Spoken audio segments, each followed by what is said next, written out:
the front page of the USA Today, above the fold, has approval rating hits high ahead of address for President Trump as well.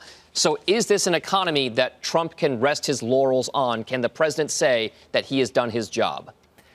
Look, there's polls showing that, 70% or more of Americans like the economy, like the job he's doing on the economy, think the economy is anywhere from good to great. That's a pretty good record if you want to run for a second term as president. And what I found odd, and I think you saw some of it last night, is Democrats have not, I think, fully embraced the reality that this is not 2009 anymore. It may not be the boom of like the late 90s, but this is a pretty decent economy. It could be better.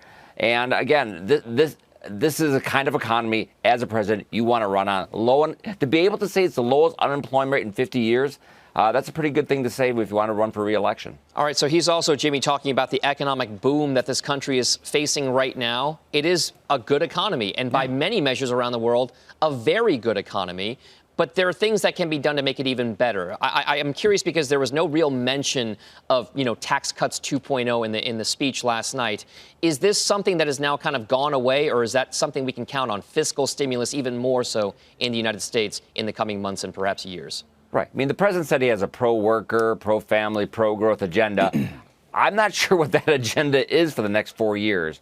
And even though I think trade is really the issue at the core of Trumponomics, I find it very hard to believe that at some point during this campaign, he is not going to announce another tax cut. My guess is that it would be some sort of payroll tax cut, as well as extending some of the business tax cuts that are temporary. But this is still the Republican Party, and I would certainly expect to see a tax cut. Maybe he's waiting to see who the Democratic nominee is and what they're going to announce exactly.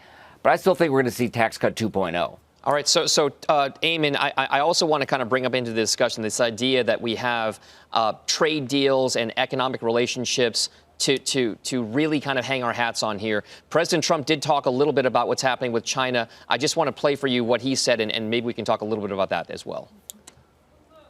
I also promised our citizens that I would impose tariffs to confront China's massive theft of America's jobs. Our strategy has worked.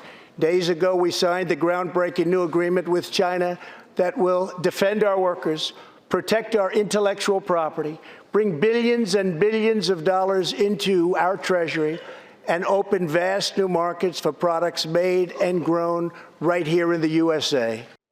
So, Eamon, the relationship has become somewhat more complicated in the past few months here and weeks because of the coronavirus as well. Is there any sense right now that the U.S. and China are heading towards perhaps a bit more contention with the next round of trade agreements? Well, it's not clear when the next round of negotiations will start. The president had suggested early on that they would start immediately after the first round was concluded. Then he suggested, well, maybe he'll wait until after the election. He might be able to get a better deal at that point. So that is sort of in flux at this point. But the message that the president was sending last night was both to markets and to voters, and that message was trade truce. For now, anyway. The president said his strategy has worked. They've signed the deal. He's taking credit for that and suggesting that it's going to bring jobs back to the United States. That's something he campaigned on back in 2016. He's suggesting here that it worked, and he's trying to collect the political credit for that. Ultimately, he's saying, look, we did what we came to do, and now you've got to reelect me. But to Jimmy's point, on this tax cuts 2.0 and sort of what is the president's agenda going forward, I mean, there's not much that's going to happen this year, right? It's a presidential election year. A Democratic Congress with an impeached president is simply not going to pass his agenda.